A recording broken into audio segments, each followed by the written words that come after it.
Pour tous ceux qui reçoivent les emails, vous l'avez vu, le thème de ce soir, nous prendrons exemple sur les Juifs de Béret. Alors peut-être quand vous lisez les Actes des Apôtres, peut-être que c'est un court passage, vous n'avez peut-être pas remarqué, mais un court passage tellement riche, quelques versets où on va tirer trois enseignements, je crois pour nous, qui vont nous édifier, qui vont nous encourager avec ces quelques versets. C'est à un moment donné Paul et Silas qui sont de passage dans la ville de Béret. Juste le contexte avant de lire le passage. Avant d'arriver à Béret, ils sont à Thessalonique. Et à Thessalonique, en fait, ça ne se passe pas comme ils l'espéraient. Alors, il y a quand même quelques juifs qui sont convaincus, qui croient. Il y a même un grand nombre de juifs aussi. Mais en fait, ils se font. Allez, il y a une opposition. Il y a une opposition et ils partent de Thessalonique pour arriver à Béret. Et voilà ce qu'on lit dans Actes au chapitre 17.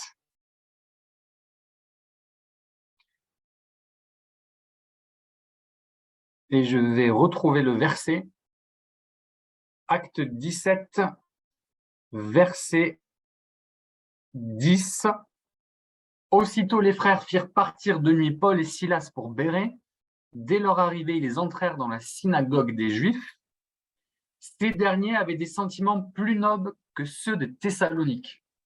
Ils accueillirent la parole avec beaucoup d'empressement et ils examinaient chaque jour les Écritures pour voir si ce qu'on leur disait était exact. Beaucoup d'entre eux crurent donc ainsi que parmi les non-juifs, un grand nombre de femmes en vue et d'hommes. Dans ce court passage à Béret, on y retrouve trois points pour nous, je crois, tellement importants pour notre vie quotidienne avec Jésus. Mon premier point, c'est qu'ils sont bien disposés, les Juifs de Béret. Le deuxième, ça sera qu'ils ont soif de lire les Écritures. Et le troisième, c'est que le résultat, il est fabuleux, c'est des conversions. Le premier point, c'est la disposition de cœur de ces Juifs de Béret. Il nous est dit donc au verset 11, ces derniers avaient des sentiments plus nobles que ceux de Thessalonique. Dans une autre traduction, on lit des gens qui étaient mieux disposés. Et là, ça me parle de disposition et de disposition de cœur. Et quand on parle de disposition de cœur, on parle de l'état de notre cœur. Et j'aimerais qu'on s'interroge bien aujourd'hui encore une fois sur l'état de notre cœur. Seigneur, quel est l'état de mon cœur devant toi? Sonde mes pensées, sonde mon cœur. Alors c'est une prière dangereuse parce que si elle est faite dans la vérité, eh bien le Seigneur, le Saint-Esprit va nous dévoiler. Et des fois, il faut y passer par ce feu du creuset, par ces moments de repentance, en reconnaissant que des fois, on n'a pas forcément une disposition de cœur toujours à chaque fois bien placée. Alors Seigneur, pardon, mais je veux être comme ces Juifs de Béret, être bien intentionné, mieux intentionné. Je crois que la parole, elle nous montre cette disposition de cœur, en contraste donc avec les Thessaloniques d'avant, pour nous encourager et pour nous dire, parce que le résultat, on le connaît, c'est des conversions, pour nous dire, regardez, la disposition de cœur, ce que vous allez être et ce qui en découlera dans votre faire, ben, il en découle un résultat formidable. C'est que les gens autour de vous se convertissent, croient au Seigneur Jésus. Et ça remplit de joie notre cœur. Quelqu'un qui avait un état de cœur parfait, notre exemple parfait à tous, c'est Jésus, notre exemple suprême. Il est dit dans la parole qu'il était doux et humble de cœur. Sur la croix, il a été maltraité, il n'a pas ouvert la bouche. Jésus, notre exemple parfait, je l'ai déjà dit, je le dis souvent, mais dans beaucoup de situations, on peut se poser la question, Seigneur Jésus, mais qu'est-ce que tu ferais là? Qu'est-ce que tu ferais à ma place? Là, exemple bête peut-être, mais en attendant dans une caisse au supermarché ou je sais pas où s'il y a un souci, Seigneur Jésus, comment toi tu réagis? Je crois que il resterait zen, pas de soucis, pas de problème. Pour d'autres situations plus graves que d'attendre au supermarché, on peut se demander, Seigneur Jésus, qu'est-ce que tu ferais à ma place? Là, c'est compliqué pour moi. J'ai une relation avec telle ou telle personne, quelqu'un de proche, et c'est compliqué. Qu'est-ce que tu ferais à ma place? Enseigne-moi. Et je crois que quand on pose cette question au Seigneur, il honore notre disposition de cœur, justement, et puis il nous aide. Il nous aide à avoir les bonnes réactions et à être bien disposé, être comme lui, être humble et doux de cœur, à lui ressembler.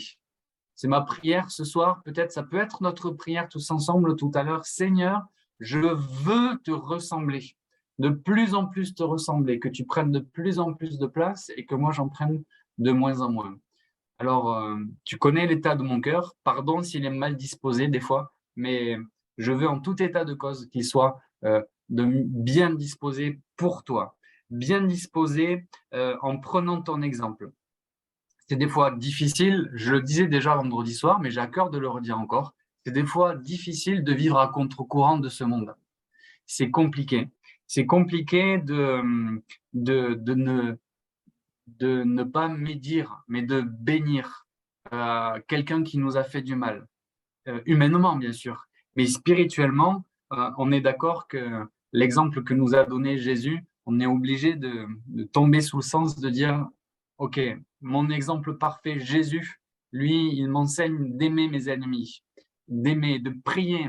Et, et Seigneur, je veux m'attacher à ça et être bien disposé. Jésus, lui, il aimait envers et contre tout.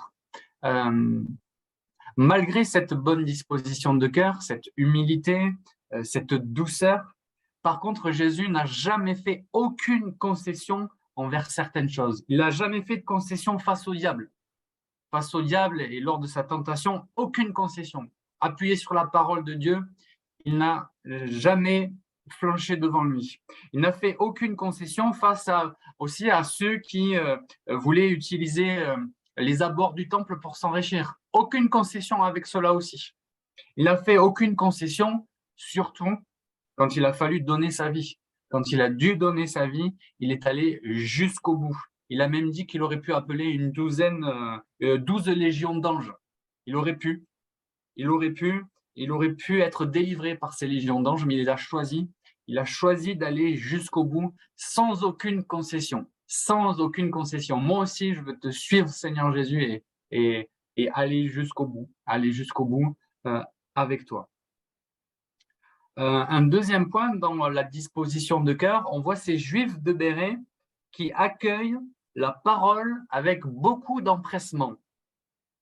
C'est ce qu'on a lu.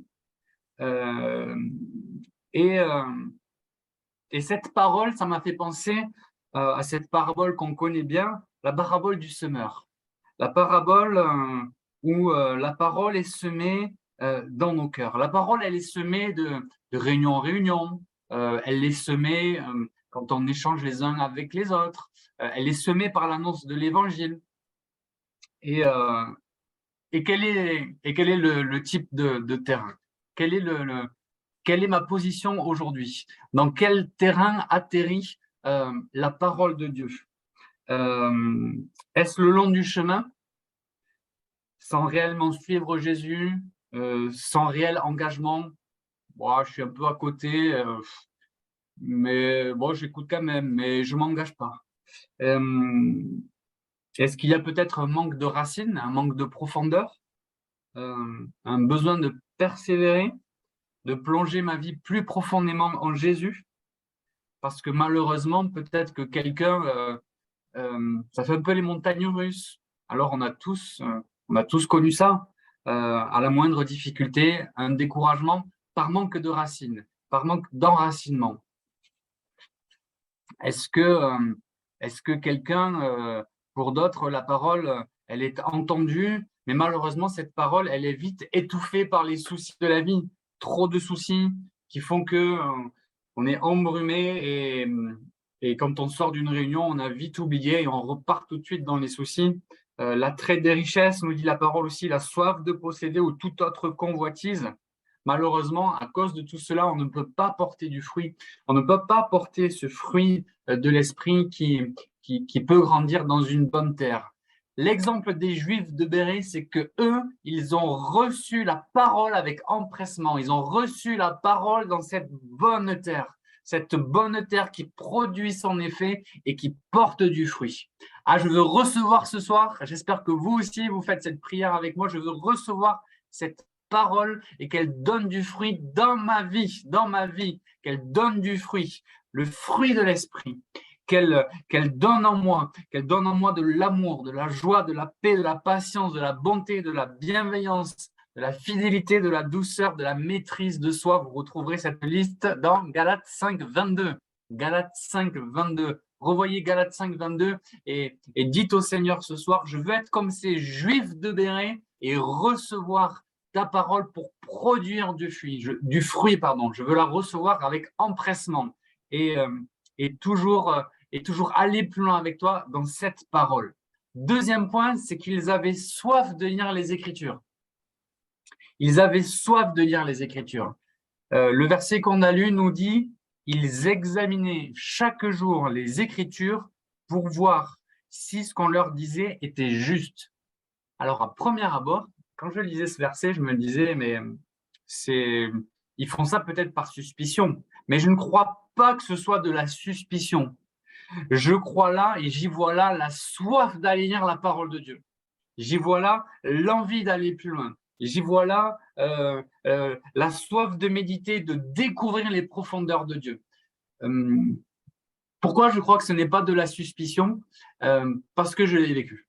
Je l'ai vécu récemment avec Sissi. Alors j'en ai déjà parlé de cette série parce qu'on l'aime bien, de Chosen, cette série qui raconte l'histoire de Jésus à travers les yeux des disciples. Bien, figurez-vous que quand le pitch un peu de cette série, c'est que tout ce qui est dit, tout ce qui est fait dans cette série, c'est scripturaire et c'est dans la parole, sauf bien sûr les éléments scénarisés, les décors et tout ça, bien sûr, qui ne sont pas les vrais. Peu importe. Donc, il y avait cette idée-là quand on regardait avec Sissi, tout ce qui est dit, tout ce qui est fait, c'est vu dans la parole. Eh bien, ça nous a donné envie, en regardant cette série, de plonger nos regards de plus en plus dans la parole. Alors, on est allé vérifier, comme ces Juifs de Bérée, on est allé examiner si c'était bien ça. Mais c'était, comment dire, ça nous a engagés, ça nous a aidés même et ça nous a donné une soif de lire la parole encore plus. Eh bien, j'espère que ce soir, ce message peut vous enflammer, vous donner envie encore plus d'aller voir dans la parole ce qui est réellement écrit pour vous, pour votre vie, pour porter du fruit encore une fois, comme ces Juifs de Bérée qui avaient cette soif de lire les Écritures. Ils se sont interrogés. Et je pensais à l'interrogation, à se poser des questions. Jésus, lui, a subi des interrogatoires. Et lorsqu'il a subi notamment l'interrogatoire avec Pilate, qu'a-t-il dit? Il a dit, voici, je l'ai interrogé, Jésus, devant vous, et je ne l'ai trouvé coupable d'aucune des choses dont vous l'accusez. Quand on interroge Jésus, j'en reviens encore à mon premier point, et c'est la continuité, quand on lui pose des questions sur sa vie, sur qui il est, sur qu'est-ce qu'il ferait, on ne peut trouver qu'une source de bénédiction dans qui il est, dans sa bouche. C'est la parole faite chair. Jean chapitre 1. La parole faite chair, Jésus lui-même. Quand on va chercher directement à la source, directement ce qui sort de la bouche de Jésus, on n'y trouve que vérité, que amour, aucune accusation, de pleine joie, un réconfort parfait. Et quand on plonge nos regards dans la parole de Dieu, ben forcément, on y trouve Jésus. On y trouve Jésus partout, partout, partout. Alors, je vous invite et je m'invite, moi aussi, à aller chercher encore plus à la source dans les Écritures, dans la parole de Dieu, aller à cette source d'eau vive qu'est Jésus. Quand on a soif, même là, on l'a vécu. Hein, je ne sais pas si vous avez vécu des restrictions d'eau là où vous habitez. Peut-être que certains ont vécu le robinet coupé. Nous, non, ça va, on est passé à travers. Mais quand on a soif, voilà, on y va direct, on va au robinet. Et bien sûr, forcément, on le sait que Jésus, c'est notre source. Ça a l'air bateau ce que je dis, mais je crois que c'est vraiment important quand cette rentrée, on se reconcentre sur la source, sur Jésus, sur sa parole, sur les Écritures, et aller boire à ce rocher. Jésus a toujours été là. Il a toujours été présent. Même dans le désert, avec les Israélites, il était déjà là. C'était déjà ce rocher spirituel auquel ils buvaient. On le lit dans 1 Corinthiens 10, ils ont tous bu le même breuvage spirituel, car ils buvaient un rocher spirituel qui les suivait, et ce rocher était Christ. En plus d'une source d'eau, on y retrouve un réconfort, un surabri, notre rocher dans lequel on peut se confier et s'appuyer. Aujourd'hui, que nos prières s'appuient sur lui, sa parole, en étant confiants.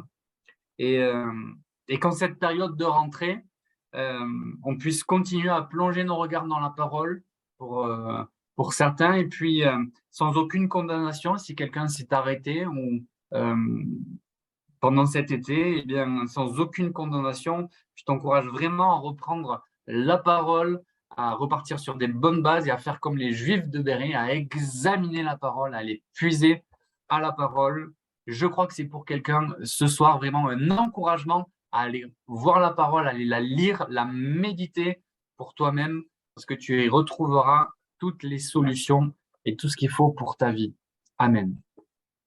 Le premier point, ils étaient bien disposés, bonne disposition de cœur. Le deuxième point, c'est qu'ils avaient soif de lire les Écritures. Et le troisième, c'est qu'il y a un résultat phénoménal. Verset 12, beaucoup d'entre eux crurent donc, ainsi que parmi les non-juifs, un grand nombre de femmes en vue et d'hommes. Des conversions.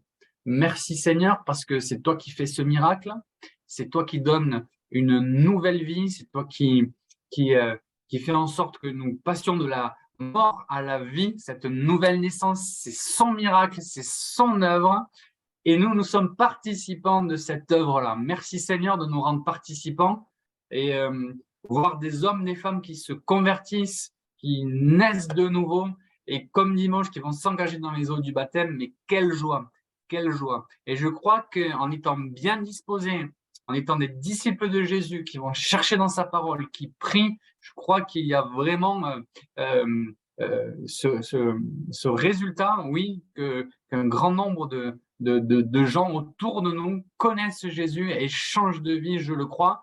Et pour notre Église, c'est notre prière ce soir aussi qu'il y en ait de plus en plus, de plus en plus. Et que les gens voient par notre disposition de cœur, par nos actes, qu'ils voient Jésus en nous, qu'ils voient que nous sommes vraiment ses disciples et que nous sommes porteurs de sa bonne odeur, porteurs de fruits, de nombreux fruits, de cet amour, de cette joie, de cette paix, etc., de ce fruit de l'esprit qui vit en nous. Beaucoup d'entre eux crurent. Et puis en plus, on voit qu'il y avait un grand nombre de femmes en vue, des femmes, on va dire, de distinction, dans le terme original, honorables, influents, riches, respectables. Je me suis dit, c'est un peu comme aujourd'hui, quand on a tout ce qu'il faut dans notre société occidentale, malheureusement, le constat qu'on fait, c'est que quand on a tout, on ne cherche pas forcément le Seigneur Jésus. Et je crois que c'est une conversion formidable de voir des gens qui, entre guillemets, n'avaient besoin de rien, parce qu'on sait très bien qu'on a besoin de Jésus dans notre vie, mais des gens qui ont tout, mais qui se tournent vers Jésus. Imaginez l'influence que ces gens-là peuvent avoir et ont dans leur cercle d'influence. Je crois qu'à Béret, c'est ce grand nombre de femmes en vue, elles ont été aussi à leur tour des témoins pour des gens pour lesquels que peut-être Paul et Silas n'auraient pas pu avoir accès. On a chacun notre cercle d'influence. Merci Seigneur pour Thierry Le Gall qui peut toucher les députés et les sénateurs. Je dis jamais, peut-être que ça arrivera, mais jamais j'aurai accès aux sénateurs et aux députés de l'Assemblée nationale. Peut-être aucun de nous, jamais, mais lui, il l'a. Donc merci Seigneur. Par contre, j'ai accès. J'ai accès aux ados de l'Église. Je sais que les ados de l'Église, c'est mon cercle d'influence. les jeunes de l'Église, je sais que je vais pouvoir les impacter par ma vie. Et chacun de nous a son cercle d'influence. Et vous pensez à votre cercle d'influence, vos petits-enfants, votre famille, vos voisins, etc., etc. Et vous avez, et nous avons chacun, ce rôle à jouer dans notre témoignage. Des vies transformées. Et merci Seigneur pour chacune des vies transformées, et que ce soit du simple pécheur jusqu'à ces femmes en vue et qui étaient a priori influentes dans la société de l'époque. Enfin, des vies transformées, des vies avec un cœur vrai, qui ont un impact, avec ce fruit de l'esprit, je le redis, qui fait que on témoigne de Jésus vraiment avec efficacité, parce que, comme on le dit souvent, nos actes parlent mieux que nos mots.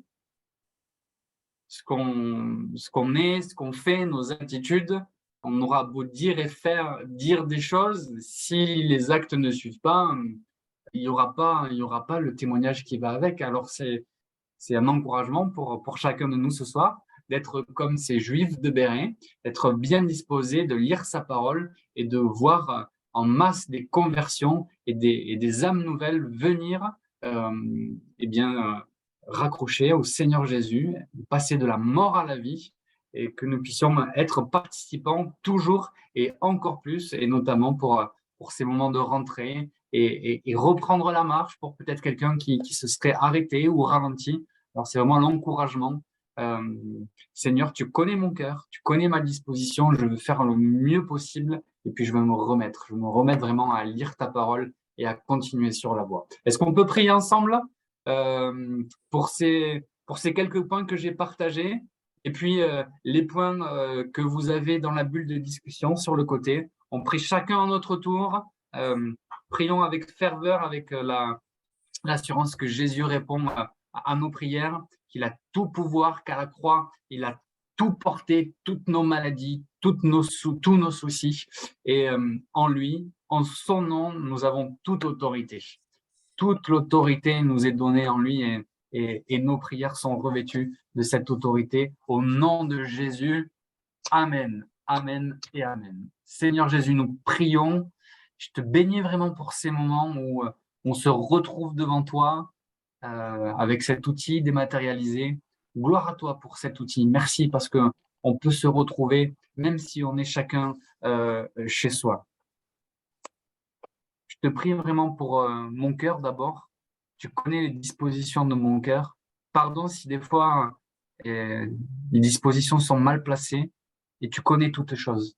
Je m'humilie devant toi, et je reconnais que la chair est bien faible, mais que l'esprit est bien disposé. Je veux être connecté à ton esprit, mon esprit connecté au tien, être bien disposé pour toujours mieux te servir dans ton église, là où tu m'as placé, Jésus. C'est ma prière. Me plonger mes regards dans ta parole, toujours et encore plus, et être plongé dans les Écritures. Oui, connaître ta parole, connaître ta vie, prendre ton exemple, la méditer, la chérir, et toujours la faire mienne, Seigneur Jésus. Et nous croyons, je crois, mon Dieu, que tu fais passer de la mort à la vie, des âmes, de ceux qui sont dans notre cercle d'influence, de ceux qui nous voient vivre. Je prie vraiment pour toutes nos familles, pour nos enfants, les petits-enfants, Seigneur Jésus, les voisins, tous ceux à qui nous parlons au jour le jour. Nous croyons, Seigneur Jésus, que notre témoignage aura du fruit. Merci de faire grandir en nous ce fruit de l'esprit, pour que notre témoignage soit de plus en plus efficace, pour que ton grand nom soit proclamé et connu du plus grand nombre autour de nous. À ton nom soit toute la gloire, Jésus-Christ. Amen et Amen.